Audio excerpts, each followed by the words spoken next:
Жендердик теңсиздик, анын себептери жана натыйжасы. Жендер дегенде негизинен аял менен эркектин ортосундагы укуктук теңсиздик жөнүндө сөз кылайлы деп отурабыз бүгүн. Ал үчүн бүгүн биздин конокто белгилүү аналист, Харвард университетинин бүтүрүүчүсү бизде Умар Шабыр мырза. Умар Шабыр мырза болсо Келечек билим берүү фондунун жетекчиси. Кош келипсиз. Рахмат. Умар мырза, сиз менен азыр ушул теманы талкуулайлы деп отурабыз. Буга чейин дагы келип эки жолу кызыктуу маек кылып берип кеткенсиз. Баягы адаптив менеджмент тууралуу. Анан сиздин бэкграунд билимиңиз көбүнчө мындай практикалык мааниси көп деп ойлойм да. Анан кийин ошого оюңуз менен бүгүн бөлүшүп кетсеңиз жакшы болот деп отурам.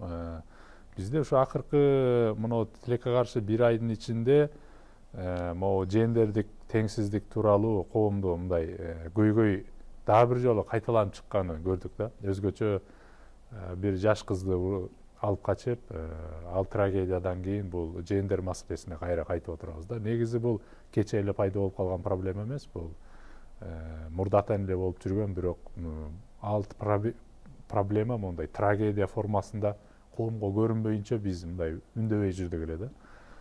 Бул акыры ушул чыкты, бир күнү боло тургандай окуя болчу да булчу. Биринчи суроом моундай болуп атат сизге. Азыр мына Советтер Союзунун учурунда жаманбы жакшыбы бул коммунисттик режимдер, социалисттик режимдер аял менен эркекти негизи укугун бир карап, коомдо жасалма түрдө болсо дагы экөөнү мындай бир караганга аракет кылчу да. Биз Советтер Союзунда 70 жыл бир мамлекет болуп турдук. Ушул маселелер негизи биздин кыргыз коомунда бүгүн жок болуш керек эле деп ойлойм да. Элдин аң сезимине сиңипчи. Бирок биз өз алдынча болгондон кийин мына 20 канча жыл өттү, бирок бизде де-факто чынында аял менен эркектин укугу коомдо мындай бирдей деп мен азырынча айта албас элем да. Бул аябай проблема бар да. Бул эмне үчүн кыргыз коому бүгүн ошончолук аял менен эркектин теңдигин 70 жыл лозунг кыйкырып жүргөн, ошол салтты режимди башынан өткөргөн кыргыз бүгүн эмне үчүн ошондой салтты улантып кете алган жок аял менен эркектичи? 70 жыл сетек бул адамдын тарыхында бул иштек эмес. Өзүңүз билесиз. Негизги тарыхта дагы бул мындай аябай кыска мөөнөт болуп эсептелет. Ага чейин кыргыздардын өзүнүн баягы жерде ДНКсы, софтвер деп коет англисче. Ошонусу миңдеген жылдар боюнча жазылып келген. Анан кийин 70 жылдын ичинде баягы совет доору келип, совет бийлиги келип, өзүнүн сыясын коюп кетет, штампын.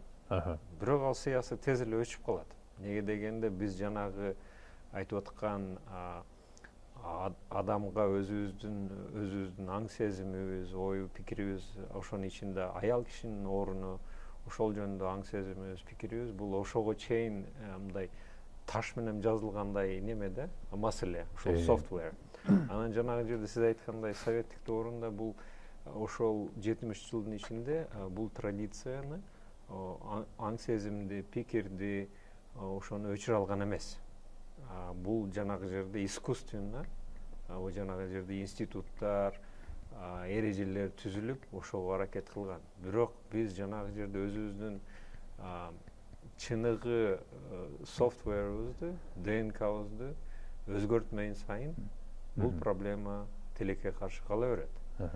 Бул проблеманы көп эле заматта, мисалы үчүн сиз жана айтып кетпедиңизби? Кече жакында тилекке каршы бир аябай жаман окуя болду. Бир жанагы кызды алып качып, анан жаман болуп бүттү ол окуя. Ошол маселелер эми мындай караганда мыйзамдар бар. Бирок мыйзамдар дагы эле мындай айтканда жанагы совет доорундагыдай эле бул техникалык штамптай да. Биз сиздин башыңызга ушинтип штамп коебуз, сиз ушул проблеманы жоготуп коебуз деген сыяктуу болуп атпайбы? Бирок адамдын софтвери ондой эмес да. Программное обеспечение ондой иштебейт да. Ал программное обеспечение код болот. Ол кодду түшүнүш керек. Кандай системада бул код жазылган? Анан кимдер бар бул кодду дайыма жазып аткандар, туурабы? Анан кайсы шарт түзүлгөндө кайсы программалар, командалар келет. Бул биз адамдар, кыргыздар ошол код менен иштейбиз. Аны 70 жылда эле же болбосо бир мыйзамды жазып коюп эле чечилген болбойт. Бул деген жанагы жерде адамдын жанагы өзү аң сезиминен бул өтмөйүн сайын, башынан өтмөйүн сайын бул нерсе чечилбейт, бул нерсе өзгөрбөйт, бул урпада жоголбойт. Биз өткөн нерсе менен шаармандар жөнүндө сүйлөштүк, шаар маселеси боюнча, туура эсиңизде болсо. Ал жерде деле ушул маселе болуп атпайбы? Адамды биринчи орунга койгон. Бул жерде деле аял кишинин орду кандай болуш керек? Ал эмне үчүн эркек кишиден төмөн туруш керек? Эми биздин салттарыбызды өзүңүз билесиз, урп-адаттарды өзүңүз билесиз. Ал жерде дайыма аял кишилер мындай өзүнүн ролу көбүнчө эркекке караганда төмөнүрөөк. Неге дегенде, эми эгерде түштүккө барсаңыз, ал жерде маселе бир аз башкачараак турат. Аял кишилер тамак кылып аткан, чай берип аткан, же болбосо жумуш кылып аткан, баланы карап аткан, мыймандар келип калганда мыймандарга төшөк салып, эшик шыпырып аткан, уши кылып ошондой маселелер көп болуп атпайбы? Эркек киши дагы өзүнүн ролу бар, бирок мындай салыштырмалаганда аял кишинин мындай бытовой үй арасында айлана чөйрөсүндө болгон нерселер ошол аял киши өзүнүн ролун көбүрөөк алып барат дейм да, көбүрөөк өзүнө мындай ролду алган. Неге дегенде биз аны кичинесинен баштап эле тарбиялайбыз да кыздарды, туурабы? Эркек балага караганда. Биз ошол төрөлгөн заматтан биз эркек бала менен кыз баланы башкача көзүбүз менен карайбыз. Бул эми ал жерде жакшы жагы дагы бар. Анан кийин жанагы мен айтып кеткендей коддогудай ДНКда, софтверде жакшы программалар дагы бар, бирок вирус дагы бар, өзүңүз билесиз. Любой программада вирустар болот. Биз ошол вирустарды табышыбыз керек дагы, ошол вирустарды кичинеден четтетип жоготушубуз керек. Эгерде биз ошол жаман коддорду, жаман командаларды жогото албасак, жанагындай тилекке каршы жаман окуялар созула берет, улана берет. Могу азыр дагы себеп маселесине келели да. Аял менен эркектин эмне үчүн мындайча айтканда labor division деп коелу, үй бүлөнүн ичиндеги эмгектин бөлүнүшүн айталы. Аялдар өзүңүз айтып кеткендей бай family obligations, бай үй бүлөлүк милдеттерди көп аткарат. Бул баягы бала төрөйт аял, бала карайт, камыр жуурат, үй шыпырат, анан меймандарга төшөк салат, анан кийин ал тамагын кылат, чайын коят болуп атат. Анан негизинен үйдө отурат. Эркек болсо сыртта жүрөт. Бул болсо илгерки коомдун муктаждыгынан келип чыккан деп ойлойм да. Бул деле башынан жашоо ушундай болбосо керек. Себеби дегенде эркек биологиялык жактан күчтүүрөөк аялдан, физикалык жактанчы. Ошон үчүн ал көчөдө, талаада койду кайтарып, тоолорго батыраак чыгып, анан мүмкүн койду бирөө айдап качайын десе мушташып кеткенге дагы аялга караганда эркекте шанс көбүрөөк да, мындай каршылык көрсөткөнгөчү. Ошон үчүн мындайча айтканда эмгек экиге бөлүнгөн болчу деп ойлойм да. Эркектер көбүнчө ошо талаада айдап же малын карап, аялдар үйдүн ичинде ошол учурда өзүнүн милдетин кылыпчы. Бирок бүгүнкү коомдо азыр негизинен компаниялар же ишканалар келгенде бул көбүнчө бул интеллектуалдыкта жөндөмү бар иштер көп болуп калды. Эми армияны бөлүп коелу. Армияны мейли эркектер көбүрөөк кетсин дейли. Моундай жумуштарда телевидениеде дейбизби, же болбосо офистик жумуштар дейбизби, же саясий чечимдерди кабыл алуу дейбизби. Оюмча аял менен эркектин айырмасы менин оюмча бирдей эле жок. жок эле деп ойлойм да. Экөөнүн биологиялык гана айырмасы болбосо. Бирок эмне үчүн ошондой доор келсе деле ошол эскинин баягы үй бүлөлүк баягы family obligations деген милдет дагы эле эркек эмес, аялдын мойнунда көбүрөөк туруп атат да бул. Эми бул жана айтып кеткендей эле маселе болуп атпайбы? Доор өзгөрсө дагы адамдын жанагы аң сезими, пикири тилекке каршы ылдам өзгөрөт да. Баягы жерде жаңы доор келип эле жаңы компьютер же телефон чыкса адам деле өзгөрүп кетпейт да. Биз жанагы эски традициябыз мисалы үчүн бар болсо өзүбүздүн баягы жерде эмне деп коебуз, привычкаларыбыз, ушул адаттарыбыз, рахмат. Адаттарыбыз болсо ушул адаттарды кайталап эле жүрө беребиз да. Неге дегенде жанагы айткандай эле бул биздин ДНКбызга уже жазылып калган. Аны өзгөртүш үчүн башкача түшүнүшүбүз керек биринчи. Эмнени өзгөртүшүбүз керек? Бул жаманбы же жакшыбы? Анан ошонун базасында анан кийин жакшы программа, жаңы программаны жазып чыгышың керек. Мисалы үчүн көптөгөн азыр изилдөөлөр чыгып атпайбы? Жаман адат болбойт экен. Мына Америкада, Европада көптөгөн изилдөөлөр бар. Мисалы үчүн тамеки чеккен, арак ичкен, бул мындай адамдын ненормативно айтканда жаман жакшы деген немесинде бул привычка, адат болуп эсептелет. Адамдын аң сезиминде бул адат эч кандай нормативный жагы жок. Ошондуктан эгерде биз ошол проблеманы ошол жактан карасак, адамдын өзгөртүшүнө ошондой маселе менен карасак, жанагы өзүбүздүн ой пикирибизди аял кишиге бул бир өзүнүн бир кандай ролу бар, ошол ролду эле аткарыш керек. Балким сиз айткандай бул адат ошол заманда биз жанагы жерде кой кайтарып, уй кайтарып, жылкы кайтарып жүргөндө ошол заматта туура келген. Неге дегенде аял киши үйдү карап, боз үйдү куруп, кайрадан бузуп дегендей башка жерге көчүп, баланы карап, эркек киши болсо койду карап, жылкыны карап жүргөн. Ошол заматка балким туура келген. Бирок азыркы заматка, ошону айтып атам да. Азыркы заматка эгерде мындайча айтканда бул туура балким туура келбейт. Эми мен бардыгын эле айта берсем болбойт. Бул шаарда көбүрөөк мындай туура келет дейм да. Айыл чарбада, айылда бул маселе бир аз башкачараак болуш керек. Неге дегенде ал жерде бүткүл экономикалык структура башкача түзүлгөн. Ал жерде жанагы жерде дагы эле малды кайтарышың керек, дагы эле чөп өстүрүшүң керек, дагы эле буудай өстүрүшүң керек, ошондой маселе, чөп жабышың керек, ошондой эгин жыйыш керек, нан жабыш керек, ал жерде ошондой маселелер бар. Анан эми бул шаардын маселесин алганда, бул азыр ондой бөлүшүү дагы деле мындай кереги жок болуп калды дейм го. Неге дегенде азыр өзүңүз билесиз, күлөбүз го, бирок келин на час деген бар. Ооба. Туурабы? Ооба. Бул аябай гениальный маркетинговый мындай проект болуп эсептелет, менин оюмча. Неге дегенде традицияны, ошол эски урп-адаттарыбызды алып, маркетинг кылып, пакет кылып, сервис кылып сатып атышат.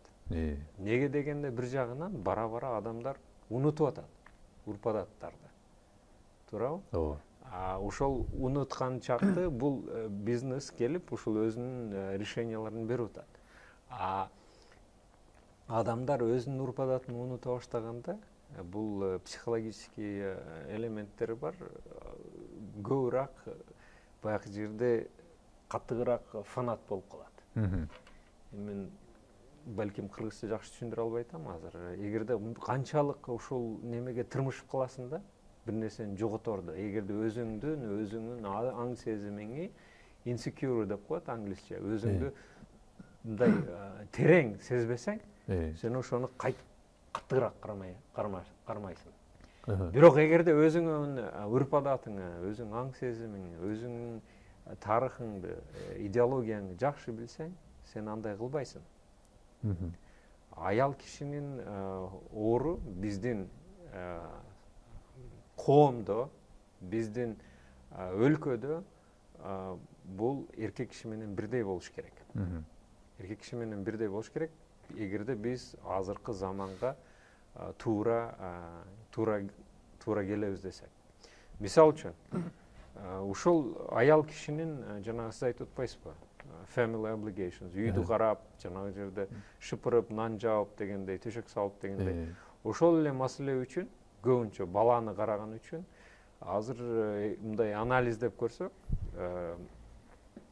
Дүйнөлүк банктын методологиясын алсак, анан кийин кечеги акыркы статистический цифраларды карасак, фронду эркек киши менен аял кишинин жылдык дүң продукту эки эсе айырма экен да. Мисалы үчүн аял киши $2000 алат экен. GDP, GNI per capita деп коет.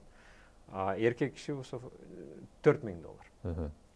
Эгерде ушул разницаны алсак, ушул $2000 менен $4000, анан Кыргызстандын ВВПсине мындай өлчөмдөсөк, жылына биз болбоду дегенде 1 миллиардка жакын акчаны жөн эле ушул салымына, аял кишинин салымы жоктугуна, баягы төшөк шыпырып, эшик шыпырып дегендей, нан жаап дегендей, ошол фактор үчүн, баланы караган үчүн, же болбосо баланы карап ишке барбай калган үчүн, ошол үчүн эле биз жоготуп атабыз. Бул жылдык гана кост, расходубуз болуп атат. Эгерде мындай айтканда, туурабы? Бул экономикалык жагынан карасак, бул биздин өлкөбүзгө, биздин коомубузга аябай терең өзүнүн немеси бар да, зыяны бар. Өзүнүн терең зыяны бар. Биз ошону туура коюп, эми проблемаларды чечишибиз керек. Мисалы үчүн, иштеген жерде эркек киши менен аял кишинин айлыгы эмне үчүн башка болуш керек? Бул проблема батыш өлкөлөрдө да көтөрүлүп атат, мисалы үчүн. Эмне үчүн, мисалы үчүн, Голливудда дагы айтып калат, башка корпоративдүү, аябай өнүккөн шарттарда эмне үчүн эркек кишинин зарплатасы болбосун бирдей эле уровеньде. Анын дагы чоң немеси бар, диплому бар, иштеген тарыхы дагы бар. Ошого карабай эркек киши менен аял кишини караганда, эркек киши дайыма көбүрөөк, чоңураак турат да. Эмнеге биздин коомдо биз ошону өзгөртө албайбыз? Неге дегенде, кост реальный болуп атпайбы? 1 миллиард в среднем ежегодно. Баягы азыр сөзүңүзгө кайтайын кайра. Могу Теlegей банк, World Bank, Дүйнөлүк банк ал баягы ресурстарды 3кө бөлөт го. Жаңы методологиясы боюнча бир өлкөнүн ичинде бул ошол табигый капитал, бирөө өндүрүш капиталы, анан бирөө адамдык капитал. Табигый капитал бул ошол газ, нефть, ошол жерден чыккан ошо алтыны, күмүшү, колозу. Анан берки өндүрүш капиталы болсо, бул ошол биз завод, фабрикадан чыккан өндүрүш, биз адамдар жасап аткан бул тейлөөлөр. Үчүнчүсү болсо бул адамдык капитал да, бул адамдык капиталдагы адамдык капиталды алып караганда дагы да негизи ошо аял менен эркектин мындай тең эмес экенин ушул жерден билинип атат да. Баягы өзүңүз айткандай, экөөнүн баягы 1 жылдык кирешесинин айырмасын караганда, эркек 1 жылда орто эсеп менен Кыргыз Республикасында $4000 тапса, аял 2000 эле таап калып атат да. Ошондо экөөнүн айырмасы аябай чоң болуп. Бул жерде ошо labor participation, эмгекке болгон катышуу шансы, мүмкүнчүлүгү аялдарда мындай аз болуп атат да. Эгер аялдар өзүнүн потенциалын, мүмкүнчүлүгүн реализациялоо мүмкүнчүлүгү Кыргыз Республикасында 47% болсо, аялдардык, эркектердики 77-80ге жакын болуп атат да. Бул деген аябай чоң айырма болуп атат. Ушул айырманы эмнеге бизде мыйзамдар деле туруп атат бирдей эле. Конституцияда жазылган, идеалдуу болупчу.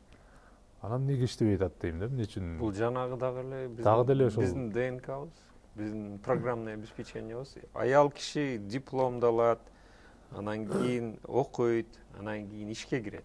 Ишке киргенден кийин анан кийин күйөөгө чыгат. Анан боюна бойлуу бой төрөйт. Төрөгөндөн кийин анан кийин эми кандай маселе болот? Күйөөсү менен сүйлөшөт. Күйөөсү менен сүйлөшкөндө эми сен кой, апам менен сүйлөшөйүн дейт ал күйөөсү. Анан апасы менен сүйлөшкөндөн апасы айтат: "Кой балам, балаң эми биринчи балалуу болупсуң же балалуу болупсуң, 1-2 жыл аялың отуруп үйдө карасын" дейт. Өзүнүн сүтүн берип, бул жерде эч нерсе жаман жок, эми логиканы айтып атабыз да. Бул жерде нормативный карабаш керек. Бул ушул болуп аткан реальный ситуация. Ошондой болгондо бул анан аял киши ошол окуганы, университетте окуганы, анын стажы моментально төмөнгө кетет. Неге дегенде, ошол өзүнүн карьерасын куруп атканын ошол убакытта баягы жерде $100 алып атса, ошол баланы карап өзүн баягы жерде өзүн ушул мындай берилген үчүн бул стажды прервать этет. Анан аял киши кайрадан ишке чыгат 2-3 жылдан кийин. Бирок аны любой эле баягы жерде работодатель, ишке ала турган ишмер буну ошол $100 албайт да. Неге дегенде айтат: "Сен 2 жыл үйдө отуруп калыпсың, сенин стажың үзүлүптүр. Демек сен баягы жерде үйрөнгөн нерселердин көп адаттарың артка кетип чегинип кетти. Сен чегинип кетти. Профессиональный жанагы жерде скиллдериң жоголуп калды. Балким көркү нерселерди кайрадан рефреш кылышың керек, деш керек. Ошондой келгенде аны $50 отургузат. Демек бул жанагындай ступенька болуп калат да. Ступенька болуп мындай болуп кете берет. Ошондуктан сиз айтып аткандай жанагы жерде 47-49% болуп атат. Аялдын participation. Анан көп аял кишилер ишке алганда алардын баягы укуктары тилекке каршы жакшы корголбойт. Ишке алганда алар барганда жанагы жерде дагы эле ишке чыкканда аял киши же болбосо шаарга келип иштесе айылдан, алар көбүнчө баягы жерде өзүнүн укугун жакшы билишпейт. Эгерде корпоративдүү жакшы мындай мекеме болсо, балким өздөрү мындай карап жакшы тейлеши мүмкүн. Бирок биз билебиз, көбүнчө баягы жерде кичинекей же орто мекемелер аны көп эле көзгө ала койбойт. Аны алганда неге 49-47% болуп атат? Аны зарплатасын 1000 сомун берип, биздин минимальный зарплатабыз канча экен? 1200 сом экен. Минимальный прожиточный минимум канча? 5000. 5000. Минимальная зарплата 1000. Демек, булар налогтордон, салык маселесин, соцстраховка деп коет, ошолордон баягы жерде төмөн туруш үчүн булар официально мындай зарплата берет аял кишиге. Эркектерге деле берет, бирок аял киши көбүрөөк будан неме урунду болуп калат да. Агалган болсо балким төлөп берет, же болбосо төлөбөй коет. Ошондуктан бул маселелер баягы жерде үрп адат эмес, аң сезим эмес. Бул жанагы реальный экономикага өзүнүн таасирин тийгизген маселе болуп атпайбы? Биз ушул жактан баштап, бул жакты карасак, бул жакта эффекти болуп атат. Эффекти реальный экономикабыз будан өзүнө-өзү зыян тартып атат да. Боюмча менин байкагандан биздеги аял менен эркектин тең эместигинин негизги себеби мен билгенден оюмча биринчи ушу мыйзамдын үстөмдүгү проблема деп атам да, rule of law дегенчи. Мыйзам деген бул опять жана техникалык маселе болуп атпайбы? Эгерде биз өзүбүздүн аң сезимибизди, адам эмнеге аял киши эркек кишиден айырмаланат? Биз ошону эгерде биз ошону аң сезимибизди чече албасак, канча мыйзам албасаңыз, канча enforcement кылбасаңыз, канча неме кылбасаңыз, бул эч качан иштебейт. Себебин айтайын, эмне үчүн enforcement маанилүү бул жердечи? Мисалы, биз эгер адилеттүү сотко ишенбесек, эгер адилеттүү сот болбосо, ал жерге аялбы же эркекпи кайсы бир маселеси менен негизинен көбүнчө аял дейли, мен зомбулук жеп атам деп сотко кайрылды дейли. Бизге сотко кайрылганда көпчүлүк учурда бул үй бүлөлүк иш экен, экөөңөр сүйлөшүп алгыла деп көбүнчө мындай карабайт да, же караган учурда деле мыйзам сөзсүз тиги зомбулук болуптур деп ошол аялдын иши боюнча мыйзам баягындай иш козгоп, аны же 2 жылга камаппы, же айыбын төлөппү, мындай кылып ишке ашырып, мындай мажбурлап бербейт мыйзамчы. Эмнеге? Себеби сотторго ал эркек келип эле соттун аркасынан сүйлөшүп алып, ай тиги айнып калды деп болбосо деп мындай тыйыныраак берип койсо, аны арызын же карап деле койбойт. Мисалы биз кече көрбөдүкпү? Бул милициякананын ичинде тиги киши өлтүргүч киши милициялардын көзүнө карап туруп өлтүрүп атат. Мындай окуядан кийин негизинен мисалы Жапанга же Америкада элестетип көрүңүз. Жапанда милициякананын ичинде бир кызды бир киши урдап кетти дейли. Анан ошол урдаган киши милициякананын ичинде туруп, милицияларга каратып туруп ошо кызды бычак менен сайып өлтүрүп, анан денесине дагы сүйлөмдү жазып койгонго жетишип атканы. Анан ошондон кийин Жапандын ички иштер министринин жумуштан кетпегендиги, кечирим сурабагандыгы дагы буга окшогон нерселер, бул элементардык нерселер. Ошо баягы арийне бул келип эле ошол биздин аң сезимге дагы тиешелүү нерсе да. Бирок ушундай мыйзамдын иштебегени бул көбүнчө rule of law. Эгер соттор адилет болсо бизде боюнча буга окшогон маселелерди биз оспаривать этип, соттон жеңе баштасак, эгер ушундай иштердин баарынчы боюнча биз сот адилеттүү чечип берет экен деп биз бир топ ойлонуп калат белек деп ойлойм да коомдо. Эми мындай жак же кара деп айта албайбыз. Чындык ортодо. Анан же rule of law же урп адат деп эле айтсак деле болбойт. Неге дегенде биз адамдын тарыхында карасак канча прогресс кылдык. Эгерде биз ушу өзүбүздү кыргыздарды канча 500, 300, 200 жыл мурун карасак, кандай шартта жашаганбыз, эмне кылганбыз, азыр карасак биз башка адамбыз да. Башка аң сезимибиз бар, башкача командалар менен оперировать этебиз. Ошондуктан бул жерде жанагы сиз айткандай rule of law, мыйзамдын иштөөсү, анан ошону аткарышы бул албетте аябай терең оруну бар. Бул айыбдан керектүү нерсе. Бирок жана мен дагы эле неге кайрадан айтып атам, бул жанагы аң сезимдин маселеси. Бул аң сезим дегени эми аң сезими деп эле кылбай койгон дагы туура эмес. Бирок диагнозду туура койгондон кийин интервеншнду жанагы тийлигишүүнү ошондо туура гана кылабыз. Биз мисалы үчүн жанагы жерде кыз ала качуу боюнча мыйзамдарыбыз бар, туурабы? Мыйзам боюнча бул незаконно. Туурабы? Мисалы 10 кой урдасаңыз, оюмча камаласыз. Же чоң айып төлөйсүз, же камаласыз. Бир кыз урдасаңыз. Бирок кыз урдасаңыз, кыз урдап камалды деген учурду уга элекми өлкөдө. Бирок эмнеге? Айтыңызчы, эмнеге? Мисалы үчүн кызды урдады дейли. Кызды урдагандан кийин анан туугандары келет. Эки жактын туугандары келип анан кийин баары кыргыздар баары эле тууган болуп калабыз. Мындай болуп атат. Ошо сиз айткандай ошо тууган болуп калып атабыз. Мисалы кыз урдады дейли, бирок бирөө жарымы баары арызын берет. Берген учур бар. Мына мени бул похищение да бул урдап кет, бул киднаппинг деген. Бул кадимки эле адам урдаган деген аябай коркунучтуу сөз бул өзүчү. Батыш өлкөдө коркунучтуу. Жапанда деген бул түндүк корейлер урдап кетип атат жапандарды деп ушу күнгө чейин аябай коркунучтуу сөз бул. Ошондой эле нерсе да булчу. Мен барып кулдукка урдап, күңдүккө урдап атам деген эле нерсе да булчу. Күң кылып алам депчи. Зордоп эле мен катын кылып алам деген нерсе да. Айтты, мейли ошо арызын жазды дейли. Ал милицияга жетет. Анан ал жерден ошол факт такталып, ал сотко өтөт негизичи. Ал жерге келгенде ошол же сотко жетпей эле, же сотко киргенде деле ошол эле учурда баягы бул жага келип атат, кечирим сурап, эми баары жашап кетет же жашап кетпейт деп бунун оозун басты кылып атат, анан ошол жерде арыз кайра артка тартылып атат.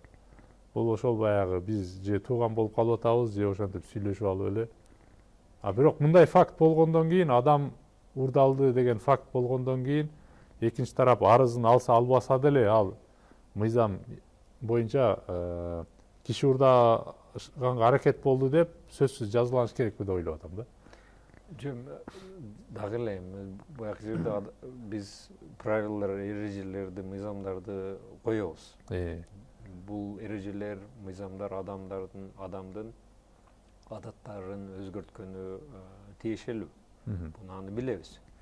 Бирок эгерде биз өзүбүздүн адатыбызды өзгөртө албасак, аң сезимибизди өзгөртө албасак, адамдардын ой пикирин өзгөртө албасак, бул тилекке каршы сиз айткандай дагы эле боло берет.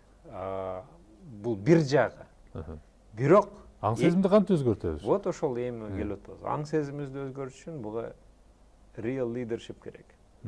Чыныгы лидерлик керек. Leadership керек. Англисче эле сөздү иштетеличи. Leadershipти айталы. Эгерде андай leadership болбосо, ал leadership ал каяктан келет? Ал жанагы аял кишилердин арасынан чыгат.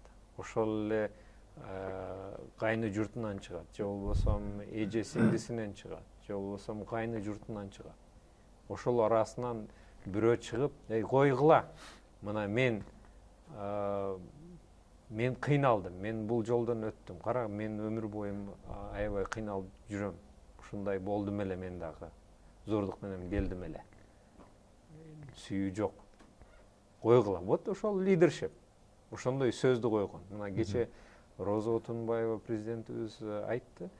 Аял кишилер дагы буга аябай салым күчтүү деп. Неге дегенде бул факция, faction. Аял кишилер болуп атпайбы? Эркек кишилер урдап келет дагы кызды, анан кийин үйгө киргизип койгондон кийин аны аял кишилер чыгарбай, өздөрү кармап отурбайбы? Negotiation'ды, переговорлорду ошол кылышат да. Ооба. Баягы жерде бул жактан барганда дагы аял кишилер барат. Ооба. Сиз айтасыз, таш түшкөн жеринде оор деп, ала ооз басты кылган кайра жеңилер аялдар да. Жеңилер болуп атпайбы? Жеңилер эжелер болуп атпайбы? Демек, бул жерде баягы жерде compartmentalization деп коет. Эркектер эле проблема эмес. Албетте, эркектердин арасында дагы прогрессивдүү адамдар бар, алар да ойлошот, бул туура же туура эмес деп. Аял кишилердин да арасында ошондойлор бар. Бирок аял кишилердин дагы арасында караш керек. Эмнеге ой пикирлер, ушундай ой пикирлер бар.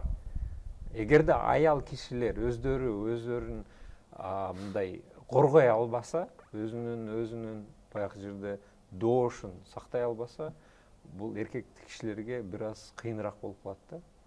Булар единый факция менен, единый группа менен чогуу чыгыш керек. Ошон үчүн жанагы жерде диагнозду койдук. Эми реальный лидершиптер, реальный кейстер керек. Бул жерде аял кишилер дагы сүйлөш керек, эркектер дагы сүйлөш, карылар, жаштар бардыгы сүйлөш керек. Эмне үчүн сүйлөбөй атат? Ошондой лидершипти эмне үчүн көрсөтпөй атышат биздин коомдогулар? Эми бул проблеманы мисалы үчүн эмнеге ондой коомдо? Буну менин оюмча биз эми традиционный коомбуз да. Туурабы? Баягы жерде традиционный коом деп эмнени айтабыз? Биз жанагы жерде улууну урматтайбыз. Улуулар бизге жол көрсөтүш керек. Мисалы үчүн кече Роза Исаковна айтты, ушундай деп. Демек бул эми азыр кичинеден дүң дараң болуп, адамдар сүйлөшө баштады. Бул жакшы нерсе. Ошондой кейстер көбөйүш керек. Эми президент айтыш керек. Неге дегенде традиционный патриархальный общество болгон үчүн, коом болгон үчүн биз карайбыз ал жакта. Ол жакта атабыз моуну айтты деп. Хан эмне дейт экен дейбиз. Хан унчукпай атабы? Демек иштеке эмес. Аял кишинин оруну демек эч нерсе эмес. Аял кишини союп кетсе дагы биз иштеке кылбайбыз. Демек аял киши сиз бая айтып кеткендей, малдан дагы оруну төмөн.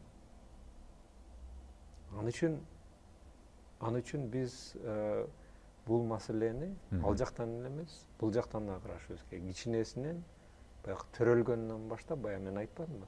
Ошодон баштап башкачага көзүбүз карашыбызды коюшубуз керек. Кыз баланы, эркек баланы кандай тарбия кылышыбыз керек. Мисалы үчүн мен көрүп калам көп эле заматта. Кыздарды биз кандай карайбыз, кыз баланы? кичинекей кыз баланы, эркек баланы кандай көз карашыбыз менен карайбыз. Бул баягы жерде өзүбүздүн баягы коомдун ДНКбызда бар, буну билебиз, бирок биз аны өзгөртүшүбүз керек. Неге дегенде реальный зыяны бул адамдардын өмүрү, кыйылган өмүрлөрү, бирок экономикалык жагынан дагы реальный мындай өзүнүн терең зыяны келип атат. Анан үчүнчү жактан бул эгерде биз цивилизациялуу, мындай цивилдүү коом болобуз десек, биз алдыга жылышыбыз керек бул маселе боюнча. Эгерде бирөө урдалып кетсе, аны чечишибиз керек, камалыш керек, же болбосо мыйзамдын чегинде аны бардыгы чечилиш керек, же болбосо институттарды курушубуз керек, ал институттар коргош керек ал адамды, аял киши болобу, эркек киши болобу, баары бир. Бул салтка кайтып келейин азыр. Кызды алып качуу деген сөз негизи биз азыр бунун эң мындай жапайы формасын карап атабыз азырчы. Мындай урдоо, киши урдоо катарычы. Киднап катары карап атабыз да. Бирок дагы бир түшүнүк бар, негизинен кызды алып качуу деген бул символикалык гана мындай форма гана деп айтышат да. Мисалы кыз менен бала сүйлөшүп жүрөт. Кыз аялы ноокаттан дейли. Жигит көлдөн дейли. Анан экөө сүйлөшүп жүрөт, анан бир күнү кыз айтат, мен көлгө тийген атам. Айтат, ай, сен аркалыктарга кетип атасыңбы? Ай, жамандык, жакшылык деген бар. Анан тияктан бирөө жарым жамандык болуп кетсе, биз ноокаттан ошол жакка чейин кантип батага барабыз? Ойлосоң 4 киши барсак, барып келгенибизге эле 16 000 сом кетет экен. Кыйын, кой, сен ош тарапка эле тий деп тыйып салат. Же болбосо ошонун эле өзү көлдүктөр айтышы мүмкүн. Ай, сен оштук сарттарга кетип атасың. Ал жака биз барып келгиче кыйын депчи. Анан ушундай тоскоолдук болгондо кыз менен жигит сүйлөшүп, анан алып качып, мен баары ушо сага үйлөнөм деп, анан экөө сүйлөшүп алып качкан учурлар бар деп айтат да. Ошол учурда бул институт мындай пайдасы бар деген да жагы бар да. Бул Янус Фейс сыяктуу болуп атат да, мындай. Жаман жагы бул өмүрү тааныбаган эле кызды өзүң жактырып эле, анын ой пикирине койбой эле сен күчкө салып эле мындай малдай кылып алып кетип атасың да.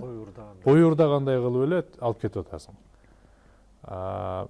Ушул нерселер жөнүндө да биз айырмасын мындай так түшүндүрүп, коомго бул аспектин да айтышыбыз керекпи деп ойлойм да. Себеби дегенде биз баягы тарбия деп айтып аткандан кийин негизинен үй бүлөнү деле бул пландап куруш керек депчи. Мисалы боюмда болуп калыптыр деп эле жүрө бербей, негизинен пландап мен азыр могул жерде иштеп атам, анан мүмкүнчүлүгүм жок, ошон үчүн 3 жылдан кийин балалуу бололу, үй алып алгандан кийин деген сыяктуу мындай үй бүлөлүк жашоону дагы мындай анын тарбиясы болуш керекпи деп ойлойм да, пландоого үйрөнүш керекпи деп ойлойм да коомдочу. Эми бул жанагы жерде сиз айтып атпайсызбы? Адам оштуктар менен аркалыктар. Бул жерде дагы эле жанагы аң сезим маселе болуп атпайбы? Концепциялар, персепшндар, оштуктар башкача, аркалыктар башкача. Баягы өзүбүз бир улуттай сезбей, бул албетте экономикалык жагы дагы бар, бирок бир кандайдыр баягы жерде bias деп коет англисче. Кыргызча эмне дейт? Четтен чыгып кетүү мындай. Башкача көзүбүз менен башкача бир тараптуу карап алуу да. Мисалы үчүн, сейтек бул немеден, бул жактан, демек бул мындай адам деп ойлойбуз да. Prejudice деп коет англисче. Предвзятость. Предвзятость. Определенная предвзятость. Бул дагы эле баягы жерде софтвер болуп атпайбы? Ооба. Бизде чип. Оштуксуң, сен демек мындайсың. Стереотип. Стереотип. Рахмат. Стереотиптер өзү. Ооба. Ошол стереотиптер тилекке каршы ушул неме болуп атпайбы? Баягы жерде отун болуп атпайбы? Ушул немеге, отко. Туурабы? Албетте, баягы жерде бул любой традицияда жакшы элементтери бар. Ошол заматта өзүн актаган элементтер. Бирок азыркы заматка бул туура келеби, туура келбейби? Ошодо маселе болуп атпайбы? Анан кайсыл жерде гранды неме кыласың? Мындай неме кыласың да, кесесиң. Бул жерде жакшы, бул жерде ак, бул жерде кара деп. Кайсыл жерде айтасың? Жана сиз айтып атпайсызбы? Булар экөө сүйлөшүп жүргөн, демек it's okay, да? Можно. А бул жерде булар сүйлөшпөгөн, демек болбойт. Менин оюмча бул жерде тилекке каршы, эгерде бул маселе бул институттон жоебуз десек, бул маселени тескин түрдө жоготуш керек. Эгерде мыйзам чегинде иштесек, сиз жана өзүңүз айтып атпайсызбы, rule of law курабыз десек, ошондой чечим тескин түрдө чечиш керек бул маселени. Бирок бул тескин түрдө чечиш үчүн адамдар бардыгы болбоду дегенде көпчүлүгү арасында лидершип мындай немеси бар адамдар чыгып айтыш керек. Бул туура эмес. Бул маселе бул телестудияда эле эмес. Ар бир үй бүлөдө сөз болуш керек. Бул жанагы жерде Америкада dating culture деп коет. Мындай жүрүү маданияты да. Жүрүү маданияты дагы болуш керек. Жүрүү дегенде бул баягы экөө жолугуп жүргөн айтат. Жолугуп, баягы сууга барганда чогуу тамак жегени чыгышат, тоого барып ойноп келишет. Ошол маселе дагы көтөрүлүш керек. Бул көп деген баягы жерде dating culture маанилүү да бул. Ооба, үй бүлөнүн баягы жерде айлана чөйрө культурасы, институту биз тилекке каршы акыркы 25-26 жылдын ичинде төмөндөп кетти десек болот. Неге дегенде экономикалык жактан аябай күчтүү кризис болгон, аябай кыйын замандар болгон. Анан кийин адамдар, көп адамдар, мисалы үчүн азыр айылга барсаң чалдар менен эле жашпалдар. Туурабы? Неге дегенде көп мындай ата-энелери чет өлкөгө кетип калган. Россия болобу, Казакстан болобу, иштеген, акча тапкан баласын неме караганда. Андай шартта бул баланы ким үйрөтөт? Аксакал киши атасы, чоң атасы dating culture'ды кантип үйрөтөт? Ол өзүнүн убагындагы bride kidnapping кылат да. Барып неме ынабаса алып качып кел деп. Very good. Окшош нерсе, мен илгери бир корейлер менен иштеп жүргөндө эсимде. Тиги айтып калдым, эми корейлерди мен көргөн корейлердин дээрлик көпчүлүгү ишчи да, сарыраак ишчи. Анан кийин сурап калчым, негизи уулуңуз ичеби, андай мындай деп сурап калсам, айтчы, менин уулум ичет дечи, айтчы. Мен ичкенди өзүм үйрөткөм деп айтты да, уулума. Анан негизи корейлерде кыргыздын салтындай да, булар дагы, мисалы айталы, мен өзүмөн улуу киши менен отурсам, экөөбүз мындай сарыраак ичип калсак, пиво. Анын көзүнчө монтип ичпейт да. Мисалы мондай кылып жашырынып, мынтип ич. Бул сый да, мисалы. Бул деген. Анан кыргызда деле улуулар келатканда монтип тамеки чегип отурбайт элебиз. Бул мындай мындай жашырына калат, же болбосо бир туалетке кирип чегишет, мындай коркушат да. Улуудан коркут. Бирок ал ошо корей киши айтат эле, мен уулума өзүм неме ичишкенди үйрөттүм дейт да. Мисалы 20-га чыккандан кийин отургузуп, мына сарырактап келип, мына куюп бердим дейт. Мына ич. Мен алдыман коркпой ич депчи. Анан жашырынып бир жерлерге барып ичпей, мына менин алдымда жүзүң ачык эле болуп ичип жүр. Мына сен 20-га чыгып паспорт алдың деп мына үйрөттүм дейт да. Ошол сыяктуу Жапандарда да карасам, ушундай нерсе проблема жок экен. Ошо коомдо ошо паспорт алгандан кийин мындай ата энеси менен кошо эле ичип калышат экен. Булар делечи. Сарыраакты же сакени ичеби ушундай. Анан апасы деле кыздары менен ошол төшөк маданиятынан бери, мисалы, айтып мындай эле. Булар да уже түшүнөт экен да өздөрүчү. Ошол сыяктуу dating culture'ды деле биз тиги жигит менен жүргөндө кандай деп, мисалы, аларды кемсинтпей же антпей эле, ошо сиз айткандай бир ушундай нерселерге да көңүл бурушубуз керекпи дейм да. Негизи алдын ала экөөнү жүрдүртүп, анан кийин экөө жашап кетеби, кетпейби, ошол учурда да көргөндөй болчу. Негизи бир кризис болгондо негизи дейтинг калчердин жакшы жаманы билинет да. Экөө бирин мүнөзүн билет. Мисалы аны билбей туруп эле башында баягы жаш кезде эмоция менен эле үйлөнүшөт да. Анан кийин бир кризис болгондо кимдин ким экени билинет негизи. Анан ошонун баары жок болот. Эми ал үчүн жанагы жерде сиз айтып аткан батыш өлкөлөрдө бул чогуу жашашат.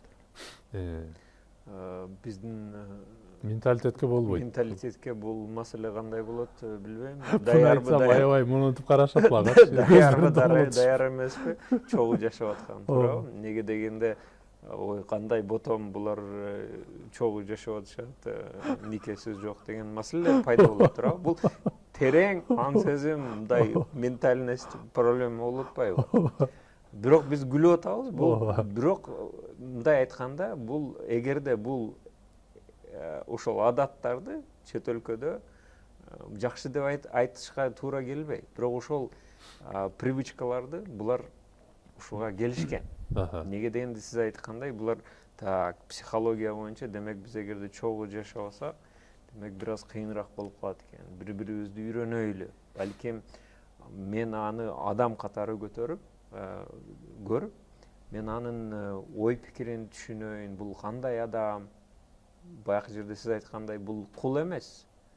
Бул нан жаап, эшик шыпырып, балдардын жалаягын жууган адам эмес. Бул ошондой ойго келип атат да. Өз негизи көп адамдар, эркектер ошондой. Же болбосо баягы жерде өзүнүн жанагы жерде төшөктөгү satisfaction деп коет. Эмне деп коет? Өзүн мындай тейлөөгө алган адам болуп калып атат да. Ондой эмес. Эгерде биз ошол ролдон, парадигмадан чыгабыз десек, биз башкача карашыбыз керек. Көп нерсени өзгөртүшүбүз керек. Эми биз тилекке каршы бардыгын өзгөртө албайбыз. Аз-аздан өзгөртсөк, биринчиден адам катары сезейли. Бул аял кишини башкача кылып көз карашыбызды өзгөртүш керек. Биздин тарыхыбызда ошол эле заматта айтсак, биз өзүбүздү көкүрөгүбүзгө урабыз көп заматта. Неге дегенде аял кишинин орду аябай күчтүү болгон.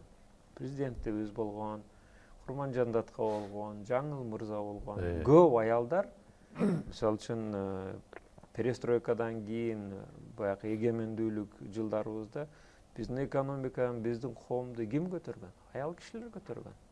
Сумкаларын көтөрүп алып, Турцияга барып, Эмиратка барып, Кытайга барып, дордой кылып, ошолор көтөргөн. Чындыгын айтсак. Кызык нерсе да, азыр бир нерсени айттыңыз. Мен Жапанда жүрүп карадым, анан Жапандын кыздары кээде айтат, силер кыргыз эркектер, силер мындай джентльменсиңер дейт да. Мисалы кээде кыргыздын эркектери карасам чындап эле автобуска биринчи түшө кой деп, мындай lady first деп мындай джентльмен болуп туруп калат. Же отуруп кой дейт. Же бир нерсе болгондо кел мен көтөрүп алайын деп сумкасын ала калат. Жапанда мындай жок. Абсолютно жок. Аялдар мисалы дүкөнгө эркек менен аял барса, буюм сатып алышат да бир нерсе, көп азык-түлүк алгандан кийин эркек акчасын төлөгөн болсо, аялдар кой сен акча чыгардың деп аял көтөрүп алат да. Оор бир 3 кило, 4 кило болсо деле мындай эле болбой эле көтөрүп алат. Анан автобуска түшкөндө деле кезек киминки биринчи болуп калса ошол отура берет. Сен жок аял, жок аял сен деген жок да. Сен биринчи отурушуң керек деген жок. Метродо делечи. Өкө ал жерде мына аял эркек деген түшүнүк жок болуп калды да. Бул адам баласы деген гана түшүнүк калды да. Өкө бирин мондай жок. Бизде кыргыздарда чындап эле джентльмен болобуз, антебиз, аялдарды биринчи отурдук дейбиз, бирок чынында де факто аялдар ошого муктаж болуп, аябай кыйналып, байкош бир мындай катмар, коомдун катмары болуп калгандай да. Ошон үчүн биз аларды жок дегенде азыр кичине болсо дагы мындай отура калсынчы бул байкуштар дегендей мамиле. Жапанда андайга муктаж эмес аялдар. Себеби алар эч өзүн бир дискомфорт сезбейт. Бир айлыктан аз алып калып өзүн чүнчүгөн дагы бир нерселери жок. Анан сен ушу аялсың деп баягы биз жогоруда айтып кеткендей баягындай child care дейбиз, бала багып же мондай кылып бир ушундай family obligation деген үй бүлөлүк милдеттемелерди жүктөп койгон бир стресс андай мындай жок да булардачы. биз ошон үчүн Жапандан да мүмкүн мындай нерселерди үйрөнүшүбүз керекпи дейм да. Менин оюмча ар бир эле коомдо өздөрүнүн проблемалары көп. Жапондо деле өзүнүн проблемалары көп. Аял кишини кандай көрүшөт, эгерде сиз билсеңиз керек, менин да досторум бар. Аял кыз бала төрөлүп калса, бул Жок, ал ким айтса дагы Жапанда стереотип ал жок. Эми perception бар да. Ошондой perception бар. 12 жыл көрдүм, мындайды көргөн жокмун. Жок, иш жерде жок. Жок. Мисалы үчүн, кыргыздарда кандай мындай contradiction, эмне деп коет? Карама-каршылык. Противоречие болуп атпайбы? Бир жагынан биз аял кишини аябай сыйлайбыз. Туурабы? Апаны, энени, эже сиңдини биз аябай сыйлайбыз. Анан ошол эле жакта мындай иш кылып атабыз. Эмнеге? Ушул карама-каршылык болуп атат да. Бул жакта биз аябай сыйлайбыз, ордубузду бере коебуз, сумканы көтөрө коебуз, апабызды аябай сыйлайбыз. Бирок барып эле башка иш, жаман иш болуп калып атат да. Эмнеге ондой? Мен сиз билесизби жоопту? Бул суроого. Бул кызык нерсе ошол. Ушундай карама-каршылык болуп атат да, противоречие.